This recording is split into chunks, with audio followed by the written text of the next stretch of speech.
Welcome to మన TV. ముందుగా headlines చూద్దాం. పరిశ్రమల శాఖపై సీఎం చంద్రబాబు సమీక్ష. గత 5 ఏళ్ల కాలంలో పరిశ్రమల శాఖల పనితీరుపై రివ్యూ. రాష్ట్రం విడిచిపోయిన కంపెనీలను తిరిగి రప్పించేందుకు ప్రయత్నాలు.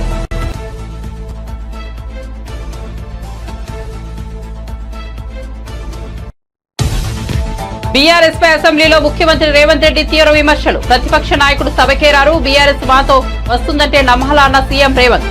అక్కలు మమ్మల్ని మోసం చేసి అక్కడికి వెళ్లారని సబితాను ఉద్దేశించి వ్యాఖ్యలు.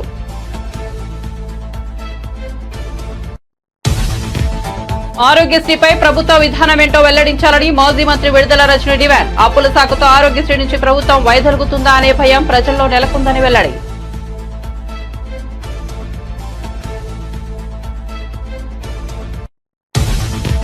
తెలంగాణ గవర్నర్ గా ప్రమాణం చేసిన జిష్ణుదేవ్ వర్మ. నూతన గవర్నర్ జిష్ణుదేవ్ వర్మకు సీఎం రేవంత్ రెడ్డి స్వాగతం పలికిన సీఎస్, డీజీపీ, త్రివిధ దళాల అధికారులు.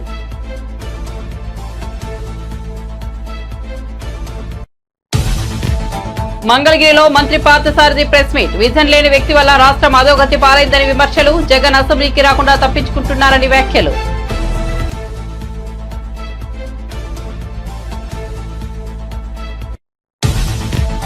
సీఎం రేవంత్ రెడ్డికి నా మీద ఎందుకంత కక్ష? సూటిగా ప్రశ్నించిన సబితా ఇంద్రారెడ్డి, నీ వెనుక ఉన్న అక్కలను నమ్ముకోవద్దని కేటీఆర్ తో రేవంత్ రెడ్డి చెప్పడమేమిటని ఆగ్రహం. సీఎం తనపై చేసిన వ్యాఖ్యలను ఉపసంహరించుకోవాలని డిమాండ్.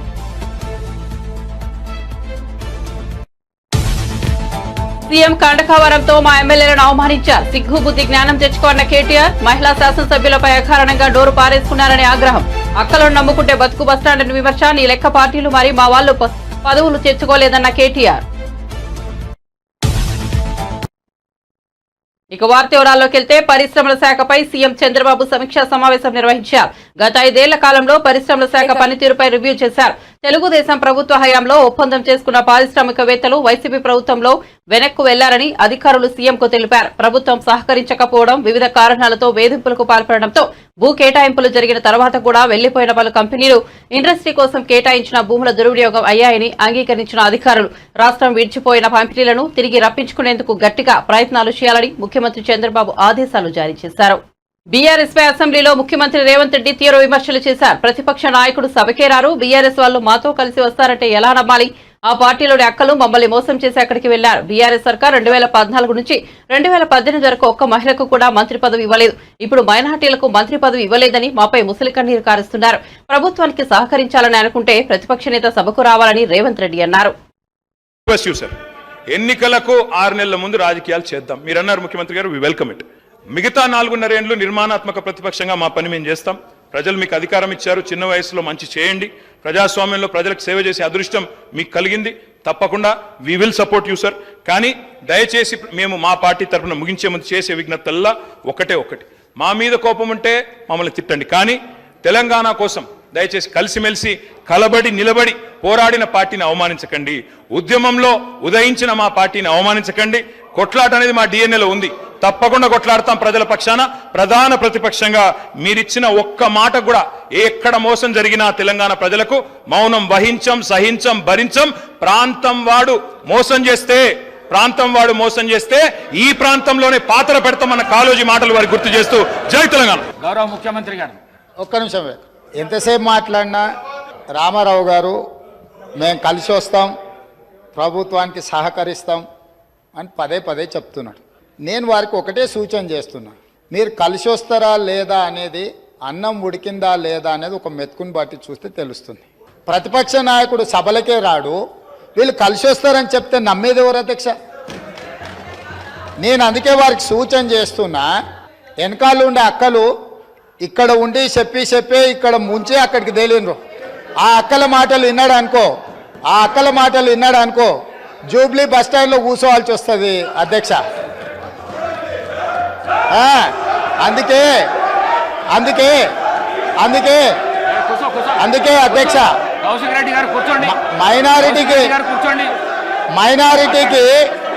మైనారిటీకి మంత్రి ఇవ్వలేదన్నాడు. 2014 నుంచి 2019 వరకు ఒక్క మహిళకు కూడా మంత్రి పదవి ఇవ్వలేదు అధ్యక్ష. 5 సంవత్సరాలు ఒక్క మహిళకు కూడా మంత్రి పదవి ఇవ్వకుండా ఈ ప్రభుత్వాన్ని, ఆనాడు ప్రభుత్వాన్ని నడిపి ఈ రోజు వచ్చి మైనారిటీలకు ఇవ్వలేదని ముసలి కన్నీరు గారుస్తారు అధ్యక్ష. కాబట్టి దయచేసి అన్ని విషయాలు మాకు తెలుసు, సహకరించేది ఉంటే ప్రతిపక్ష నాయకుడిని వచ్చి సభలో కూర్చోమని చెప్పుంది అధ్యక్ష. జగన్ కు దమ్ముంటే అసెంబ్లీకి వచ్చి మాట్లాడాలని, వారు ప్రజలకు చేసిన మేలు ఏంటో చెప్పాలని, అసెంబ్లీకి రాకుండా అబద్ధపు పత్రిక టీవీ పెట్టుకుని గ్లోబల్స్ ప్రచారం చేయిస్తే చట్టపరంగా చర్యలు తీసుకుంటామని మంత్రి కొలుసు పార్థసారథి హెచ్చరించారు. మంగళగిరి టీడీపీ జాతీయ ప్రధాన కార్యాలయంలో జగ్గయ్యపేట ఎమ్మెల్యే శ్రీరామ్ రాజగోపాల్తో కలిసి నిర్వహించిన విలేకరుల సమావేశంలో మంత్రి పార్థసారథి మాట్లాడారు. ప్రజల ఉపాధి పట్ల విజన్ లేని వ్యక్తి వలన రాష్ట్రం అధోగతి పాలైందని విమర్శించారు. నేడు అటువంటి రాష్ట్రాన్ని గాడిలో పెట్టడానికి చంద్రబాబు ప్రయత్నిస్తున్నారని, చంద్రబాబు మీద నమ్మకంతో ఇతర రాష్ట్రాల వారు పెట్టుబడులు పెట్టడానికి చూస్తున్నారని వెల్లడించారు. మీరు చేసిన దుష్పరిపాలన 5 సంవత్సరాల ఫలితం కాదా అని చెప్పేసి అడుగుతామన్నా. నేను 45 రోజుల్లో చెల్లించాల్సిన పేమెంట్ని మీరు చెల్లించకపోవటం మూలంగా ఎన్నిసార్లు హాస్పిటల్స్ యాజమాన్యాలు స్ట్రైక్ ప్రకటించి లేకపోతే మన కోఆపరేషన్ విత్డ్రా చేసుకుని మేము వైద్య సేవలు అందించము, మీరు పేషెంట్స్ డబ్బులు కడితేనే మేము వైద్యం చేస్తామని చెప్పేసి ఎంతమంది పేదలు ఇబ్బంది పడ్డారో తెలుసా అని చెప్పేసి నేను జగన్మోహన్ రెడ్డి గారిని ప్రశ్నిస్తామన్నా. నేను మీరు చేసిన ఆర్థిక అవకతవకల మూలంగా ఈ రాష్ట్రాన్ని ఆర్థికంగా కుదేలు చేయటం మూలంగా మీరు లక్షల కోట్ల రూపాయలు కాంట్రాక్టర్లకు కానివ్వండి, హాస్పిటల్కి కానివ్వండి, ఆఖరికి భోజనాలు సప్లై చేసిన వాళ్ళకు కూడా మీరు బిల్లులు ఇవ్వలేని దుస్థితిలో ఈ రాష్ట్రాన్ని ముంచిన విషయం వాస్తవం కాదా అని చెప్పేసి అడుగుతామన్నా. నేను రాష్ట్రాన్ని దాదాపు 11 లక్షల కోట్ల అప్పులు ఊబిలోకి దించేసి ఈరోజు పత్తితులాగా 1500 కోట్లు ఇవ్వలేదు, ఆరోగ్యశ్రీకి డబ్బులు చెల్లించలేదని చెప్పేసి ప్రచారం చేయటం ఎంతవరకు ఆలోచించేయమని చెప్పేసి నేను ఇటువంటి అబద్ధాలని మానుకోమని చెప్పేసి కూడా ఈ సందర్భంగా తెలియజేస్తామని. నేను టీడీపీ, తెలుగుదేశం పార్టీ, చంద్రబాబు నాయుడు గారు, పవన్ కళ్యాణ్ గారు, మోడీ గారు ఈ రాష్ట్రంలో ఆరోగ్య పరిస్థితులు మెరుగుపరచడానికి కట్టుబడి ఉన్నామని చెప్పేసి మనం చేస్తామన్నాను. మరి గతంలో కూడా బీపీఎల్ దిగువనున్న 1,20,00,000 మందికి ఈ పథకాన్ని వర్తింపజేసి 4 ఏళ్లలోనే 5,330 కోట్ల రూపాయలు 12 లక్షల మంది రోగులకి చెల్లించిన ఘనత ఈ తెలుగుదేశం పార్టీ ప్రభుత్వం నుంచి కూడా నేను మనవి చేస్తాను. అంతేకాకుండా అనేకమైన వినికిడి లోపం ఉన్న వాళ్ళకి కాక్లియర్ ఇంప్లాంటేషన్ కానివ్వండి, గుండె ఊపిరితిత్తులకు సంబంధించి 6 లక్షల మందికి, మూత్రపిండ మార్పిడి లాంటి వాళ్ళకి 3.5 లక్షల మందికి మరి వైద్య సేవలు ఉచితంగా అందించిన ఘనత ఈ ప్రభుత్వం కూడా మనం చేస్తామని. నేను అంతేకాకుండా క్లెయిమ్ అందంగానే, అంటే వైద్యం చేయగానే హాస్పిటల్స్ పంపించే క్లెయిమ్స్ ఏదైతే ఉంటాయో 70% క్లెయిమ్స్ని వెంటనే చెల్లించిన ఘనత గత చరిత్ర తెలుగుదేశం పార్టీది, చంద్రబాబు నాయుడు గారిది అని చెప్పేసి కూడా ఈ సందర్భంగా నేను తెలియజేస్తామన్నా. నేను మరి ఇప్పుడు గతంలో జగన్మోహన్ రెడ్డి గారి ప్రభుత్వం ఒకసారి ఆలోచించేయండి, ఎన్నిసార్లు ఈ రాష్ట్రంలో ఆసుపత్రులు మేము ఆరోగ్యశ్రీ సేవల్ని అందించలేము అని చెప్పేసి మరి ఈ సేవలను ఆపేసి ఒకసారి ఆలోచించమని చెప్పేసి మనం చేస్తాను. మీ చేతకాని తలం మూలంగా ఎంతమంది పేదలు ఈ ఆరోగ్యశ్రీ కింద వైద్య సేవలు కోల్పోయారో కూడా ఒకసారి ఆలోచించమని చెప్పేసి మనం చేస్తాను. మరి ఇటువంటి అబద్ధాలని ప్రచారం చేయటానికి పూనుకునే కంటే మీ పత్రిక ఉంది కదా అని చెప్పేసి దాంట్లో అబద్ధాలు ప్రచారం చేసి గోబెల్స్ ప్రచారం చేసే కంటే మీకు దమ్ముంటే, మీ పరిపాలనలో ఈ రాష్ట్ర ప్రజలకి మెరుగైన పరిపాలన అందించామని చెప్పేసి నమ్మకం ఉంటే, ఈ రాష్ట్రాన్ని ఏదైతే చంద్రబాబు నాయుడు గారు సోదాహరణంగా పూర్తి ఎవిడెన్స్తో సహా, ఆధారాలతో సహా ప్రతి డిపార్ట్మెంట్లో ఎంత బకాయిలు పెట్టారు, ఎంత నష్టం చేశారు, మీ పరిపాలన మూలంగా ఈ రాష్ట్రానికి ఎంత నష్టం చేకూరిందని ఆధారాలతో సహా చెప్తున్నారో, మీకు దాని మీద ఏమైనా అభ్యంతరాలుంటే దమ్ముంటే అసెంబ్లీకి రమ్మని చెప్పేసి కూడా సాక్షాత్ ముఖ్యమంత్రి గారే ఛాలెంజ్ చేశారు. ముఖ్యమంత్రి రేవంత్ రెడ్డికి తనపై కక్ష ఎందుకని బీఆర్ఎస్ ఎమ్మెల్యే సబితా ఇంద్రారెడ్డి ప్రశ్నించారు. కేటీఆర్ ను ఉద్దేశించి సీఎం రేవంత్ రెడ్డి మాట్లాడిన మాటలు సరికాదన్నారు. నీ వెనుక కూర్చున్న అక్కలను నమ్ముకోవద్దు, మోసం చేస్తారని కేటీఆర్ ను ఉద్దేశించి ముఖ్యమంత్రి అనడం సరికాదన్నారు. తాము ఏం మోసం చేశాం, ఎవరిని ముంచామో చెప్పాలన్నారు. రేవంత్ రెడ్డి కాంగ్రెస్ పార్టీలోకి వస్తే మంచి మనసుతో ఆయనను ఆహ్వానించానన్నారు. పార్టీలోకి రా తమ్ముడు, వస్తే ఈ పార్టీకి భవిష్యత్తులో ఆశాకిరణం అవుతుందని రేవంత్ రెడ్డికి చెప్పింది తానే అన్నారు. ముఖ్యమంత్రి అవుతావని కూడా రేవంత్ రెడ్డికి ఆనాడే చెప్పానన్నారు. అలా చెప్పలేదని గుండె మీద చేయి వేసుకుని చెప్పాలన్నారు. ఎన్నికల సమయంలో కూడా తనపై విమర్శలు చేశారని ఆగ్రహం వ్యక్తం చేశారు. అధ్యక్ష, తప్పకుండా చర్చ పెట్టుకుందాం. అక్కడున్న లేపట్లకి వచ్చిండ్రు, ఎక్కడ పోయిందో తప్పకుండా చర్చ పెట్టుకుందాం. గౌరవ ముఖ్యమంత్రి గారు ముఖ్యమంత్రి అయిన తర్వాత కేసీఆర్ ఇంటి మీద వాళ్ళ కాకి నా ఇంటి మీద వాళ్ళతో కాల్ చేస్తాడు. ఎంతమంది ఉన్నారు అధ్యక్ష ఇప్పుడు అక్కడ? ఎందుకు చేర్చుకున్నారు అధ్యక్ష? గౌరవ ముఖ్యమంత్రి గారు ఎంజాయ్ చేస్తున్నారు. ఇప్పుడు మాట్లాడుతుంటే గుండె మీద చేసుకొని చెప్పాలి అధ్యక్ష ముఖ్యమంత్రి గారు కూడా. ఆ రోజు నేను అక్కగానే ఆశీర్వదించిన, ఆ రోజు పార్టీలోకి వస్తున్నప్పుడు ఒక అక్కగా ఆశీర్వదించిన, బాబు నువ్వు చాలా పెద్దగా ఎదుగుతావు, ఈ రాష్ట్రానికి ముఖ్యమంత్రి అవుతావు, రాయి పార్టీలకని ఆహ్వానించిన నేను. ఈ రోజు మరి నన్నెందుకు కక్ష తీర్చుకుంటున్నాడు నాకు అర్థమైతలేదు. ప్రతిసారి ప్రతి అసెంబ్లీలో ఆడబిడ్డ బాధ అవుతుంటే వినే స్థితిలో లేరా? వినే స్థితిలో లేరా మీరు? ఎందుకు నన్ను టార్గెట్ చేసిండు? ఒక్క మాట్లాడి చెప్పండి అధ్యక్ష.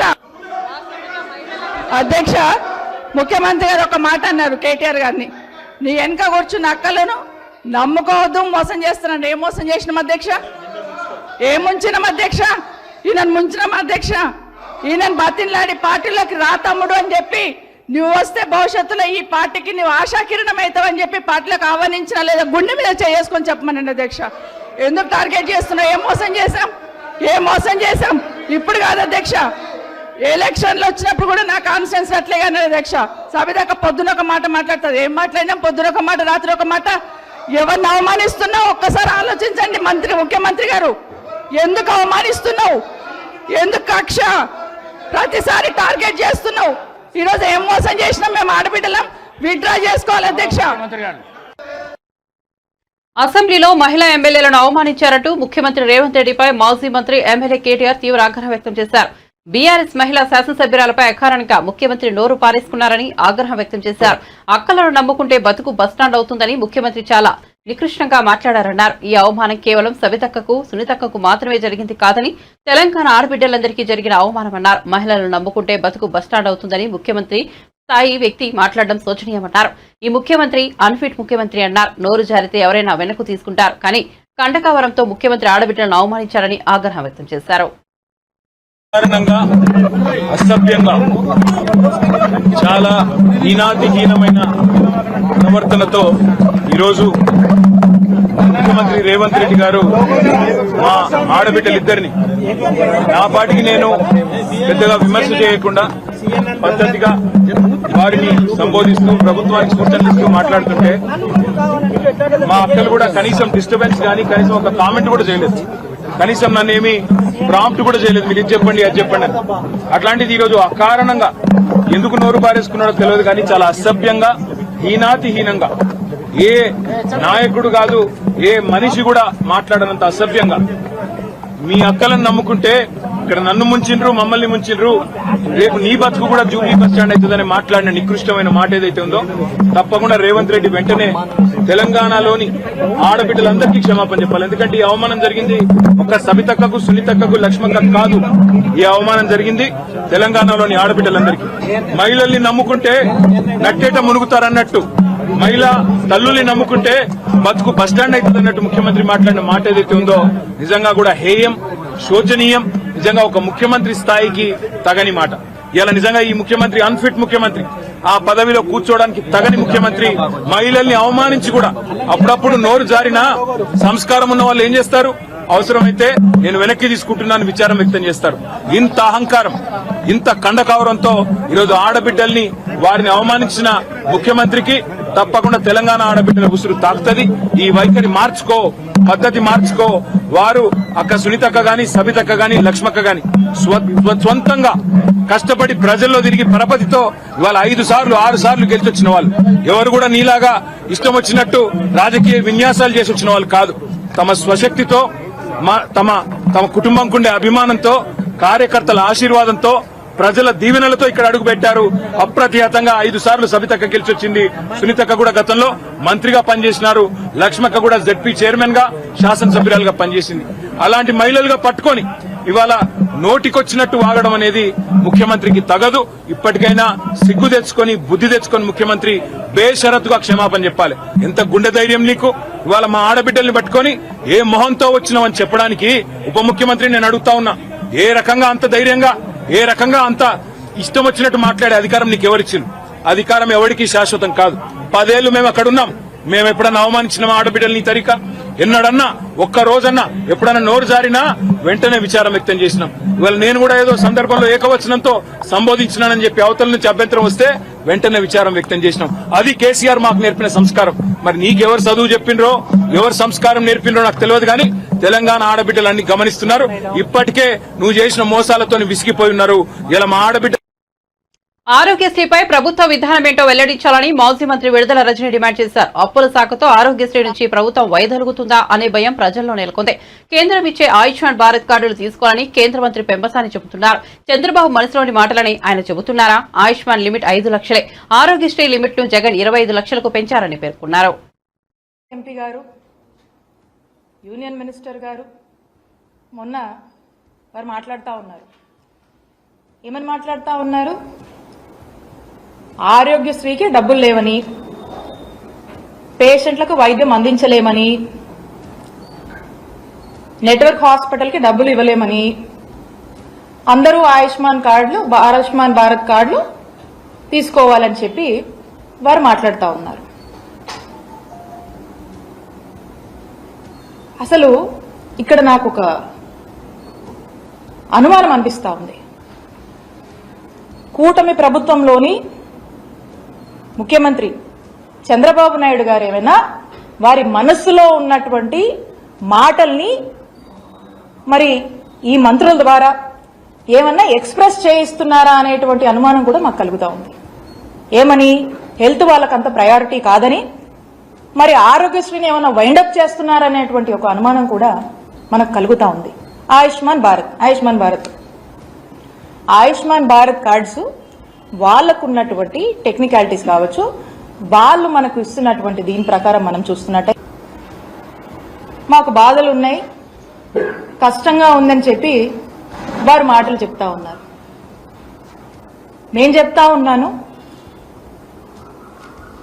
గత ప్రభుత్వంలో అంటే చంద్రబాబు నాయుడు గారి హయాంలో 2014 నుంచి 19 వరకు వాళ్ళ హయాంలో వాళ్ళు మిగిల్చినటువంటి బకాయిలు 632 కోట్లుంటే ఆ బకాయిల్ని ఏమాత్రం కూడా మేము సాకులు చెప్పకుండా మేము బాధ్యత తీసుకొని మా జగన్మోహన్ రెడ్డి గారు, మా నాయకుడు జగన్మోహన్ రెడ్డి గారు వాటిని క్లియర్ చేసి 1050 ప్రొసీజర్స్ ని 3257 ప్రొసీజర్స్ కి పెంచి సంవత్సరానికి 1000 కోట్లు మీ హయాంలో మీరు ఖర్చు పెడితే 3000 కోట్ల వరకు కూడా ఖర్చు పెట్టి బ్రహ్మాండంగా రాష్ట్ర ప్రజలందరికీ కూడా వైద్య సేవలు అందించినటువంటి ఘనత జగన్మోహన్ రెడ్డి గారి ప్రభుత్వానికి దక్కింది.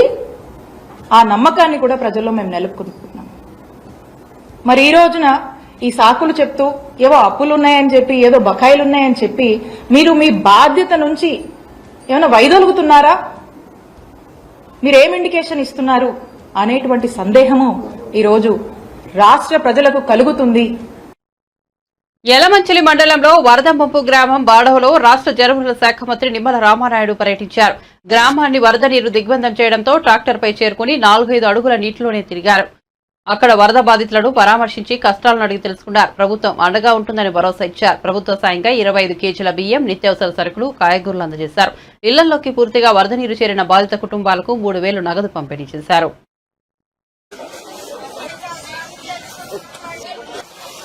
తెలుగుదేశం, జనసేన, బీజేపీ ప్రభుత్వాన్ని ప్రజలు ఏ రకంగా అయితే ఆశీర్వదించారో ఆ రకంగా కృష్ణమ్మ తల్లి కూడా ఈ యొక్క ఎన్డీఏ ప్రభుత్వాన్ని ఆశీర్వదించినట్టుగా ఉన్నటువంటి పరిస్థితి. అందుకే గత సంవత్సరం నుంచి అంత ముందు సంవత్సరం కూడా నిండినటువంటి శ్రీశైలం డ్యాము మరి ఈ రోజు దాని కెపాసిటీ 215 టీఎంసీలు అయితే ఈ రోజు ఆల్రెడీ 203 టీఎంసీల వరకు కూడా నీటి నిండినటువంటి పరిస్థితుల్లో ఏదైతే దానికి 5 స్పిల్వే గేట్లు కూడా ఈ రోజు ఓపెన్ చేసి కిందకి 1,35,000 క్యూసెక్కుల నీరు నాగార్జున సాగర్ ప్రాజెక్టుకి నిన్ననే విడుదల చేయడం జరిగింది. కృష్ణా డెల్టా ఏదైతే ఉందో వారికి కూడా త్రాగునీరు, సాగునీరు కూడా అందించేటువంటి విధంగా ఏదైతే శ్రీశైలంకి రోజుకి దగ్గర 4 లక్షల క్యూసెక్కులు పైబడి నీరు ఏదైతే వస్తుందో దాన్ని ఆ రోజే మేము క్యాలిక్యులేట్ చేసి రాయలసీమ పూర్తి అవసరాలు తీర్చేటువంటి విధంగా పోతిరెడ్డిపాడు ద్వారా నీటిని మేము విడుదల చేస్తూ ఉన్నాం. అదేవిధంగా ఏదైతే వెలుగోడు, అదేవిధంగా హంద్రీనివా వాటిని కూడా నీటిని విడుదల చేయమని ఆ రోజే వారం రోజుల క్రితమే ఆదేశించడం జరిగింది. అంతే ప్రస్తుతం ఏదైతే పోతిరెడ్డి గోడ ద్వారా వెలుగోడు ద్వారా కూడా ఇవాళ రాయలసీమకి సాగునీరు త్రాగునీరు కూడా వారం రోజుల నుంచి కూడా అందుతూ ఉంది.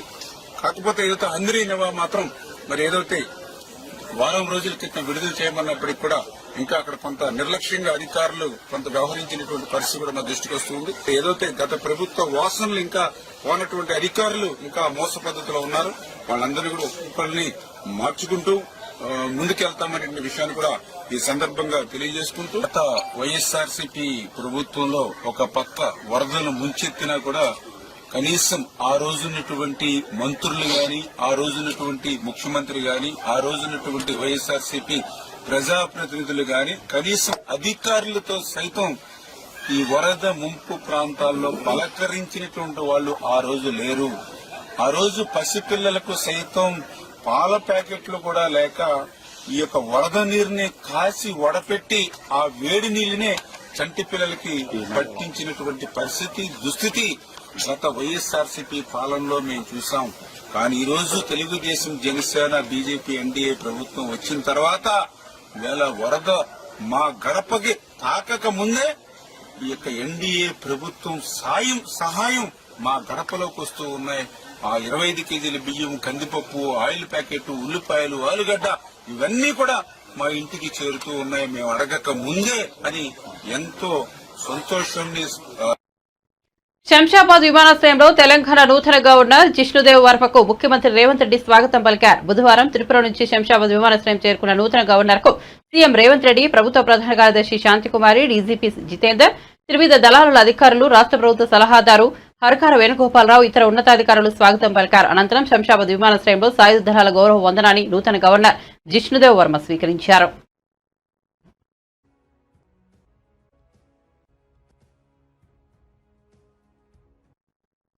కేరళలోని వయనాడు ఘటనపై కేంద్ర హోంమంత్రి అమిత్ షా రాజ్యసభలో కీలక వ్యాఖ్యలు చేశారు. కొండ చర్యలు విరిగిపడే అవకాశం ఉందని కేరళను ఈ నెల 23న హెచ్చరించినట్టు తెలిపారు. కేరళ ప్రభుత్వమే ఎలాంటి చర్యలు తీసుకోలేదని అన్నారు. ప్రభుత్వ అప్రమత్తంపై జాగ్రత్త పడితే ప్రాణ నష్టం జరిగి ఉండేది కాదన్నారు. విపత్తులను పసిగట్టే అత్యాధునిక వ్యవస్థను భారత్ కలిగి ఉన్నట్లు పేర్కొన్నారు. ఈ విపత్తులో ఇప్పటికే 163 మంది మరణించారు. उपयोग भी किया है होगा जानकारी का अभाव है तो भी ठीक नहीं है और राजनीति है मान्यवर तो बहुत दुखद है। मान्यवर कई सारे राज्यों ने इसका उपयोग भी किया है और परिणाम भी आए और इस अर्ली वार्निंग सिस्टम के तहत मैं आज सदन को बताना चाहता हूं 23 तारीख को ही मेरे ही अनुमोदन से 9 एनडीआरएफ की टीमें केरल के लिए रवाना हो गई थी कि वहां लैंडस्लाइड आ सकता है। भारत सरकार ने 9 एनडीआरएफ की टीमें विमान से वहां भेजी। मैं पूछ सकता हूं मान्यवर, इतना मुझे पूछते हैं सारे लोग, केरल सरकार ने क्या किया? अनधिकृत लोग रह रहे थे, नहीं रह रहे थे, मगर वल्नरेबल सिचुएशन तो थी। इनको शिफ्ट किया गया क्या? क्यों नहीं किया गया? कौन रोकता था? और शिफ्ट किया तो मरे कैसे? शिफ्ट पहले नहीं किया गया है, बाद में किया गया है। जितना बोलोगे उतना नुकसान होगा।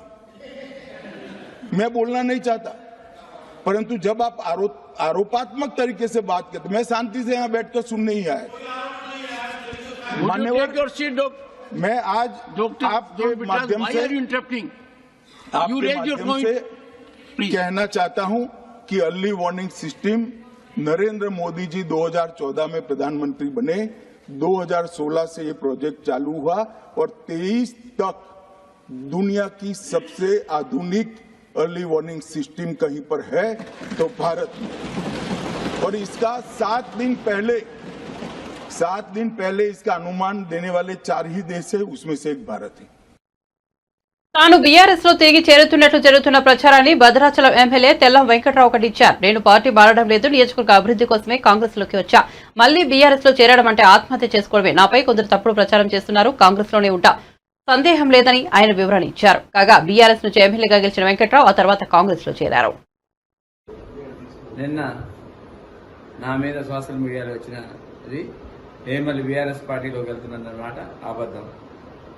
ఎందుకంటే ఒక్కసారి నేను డెసిషన్ చేసి భద్రాచలం అభివృద్ధి కొరకు కాంగ్రెస్ పార్టీ అయితే అభివృద్ధి చెందుద్దని ఏదైతే నా గురువు గారైన పొంగులేటి శ్రీనివాసరెడ్డి గారి ద్వారా నేను కాంగ్రెస్ పార్టీలో జాయిన్ అయ్యాను.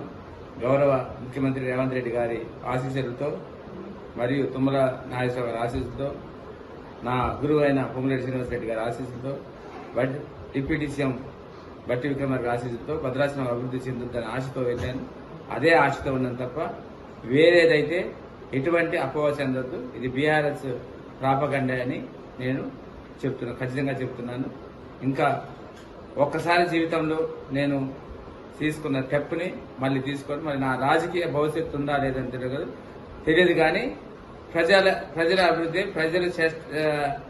నాకు ఆశీస్సులే ఉన్నాయి. ప్రజలు అభివృద్ధే నాకు ముఖ్యమని మీకు తెలుపుతున్నాను. మీరు ఎటువంటి అపోహ. బులెటిన్ ముగించే ముందు హెడ్లైన్స్ మరోసారి చూద్దాం. పరిశ్రమల శాఖపై సీఎం చంద్రబాబు సమీక్ష. గత 5 ఏళ్ల కాలంలో పరిశ్రమల శాఖ పనితీరుపై రివ్యూ. రాష్ట్రం విడిచిపోయిన కంపెనీలను తిరిగి రప్పించేందుకు ప్రయత్నాలు.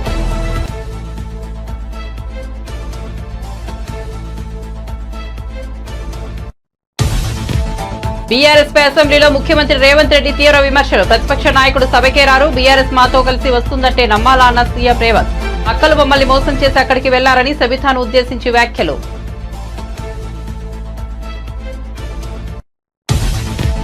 ఆరోగ్యశ్రీపై ప్రభుత్వ విధానం ఏంటో వెల్లడించాలని మాజీ మంత్రి విడుదల రచన డిమాండ్. అప్పుల సాకుతో ఆరోగ్యశ్రీ నుంచి ప్రభుత్వం వైదొలుగుతుందా అనే భయం ప్రజల్లో నెలకొందని వెల్లడి.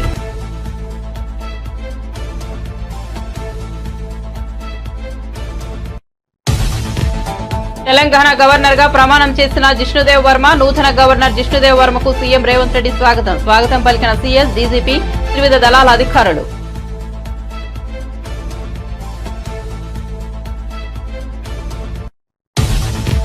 మంగళగిరిలో మంత్రి పార్థసారథి ప్రెస్ మీట్. విజన్ లేని వ్యక్తి వల్ల రాష్ట్రం అధోగతి పాలైందని విమర్శలు. జగన్ అసెంబ్లీకి రాకుండా తప్పించుకుంటున్నారని వ్యాఖ్యలు.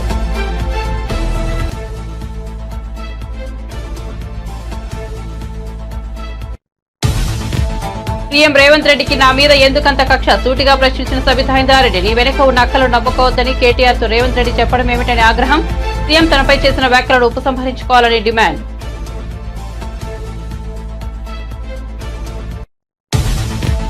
సీఎం కండకావరంతో మా ఎమ్మెల్యేలను అవమానించారు. సిగ్గు బుద్ధి జ్ఞానం తెచ్చుకోవాలన్న కేటీఆర్. మహిళా శాసనసభ్యులపై అకారణంగా నోరు పారేసుకున్నారని ఆగ్రహం. అక్కలు నమ్ముకుంటే బతుకు బస్తాడని విమర్శ. ఈ లెక్క పార్టీలు మరి మా వాళ్ళు పదవులు తెచ్చుకోలేదన్న కేటీఆర్. మరిన్ని అప్డేట్స్ కోసం చూస్తూనే ఉండండి మన టీవీ.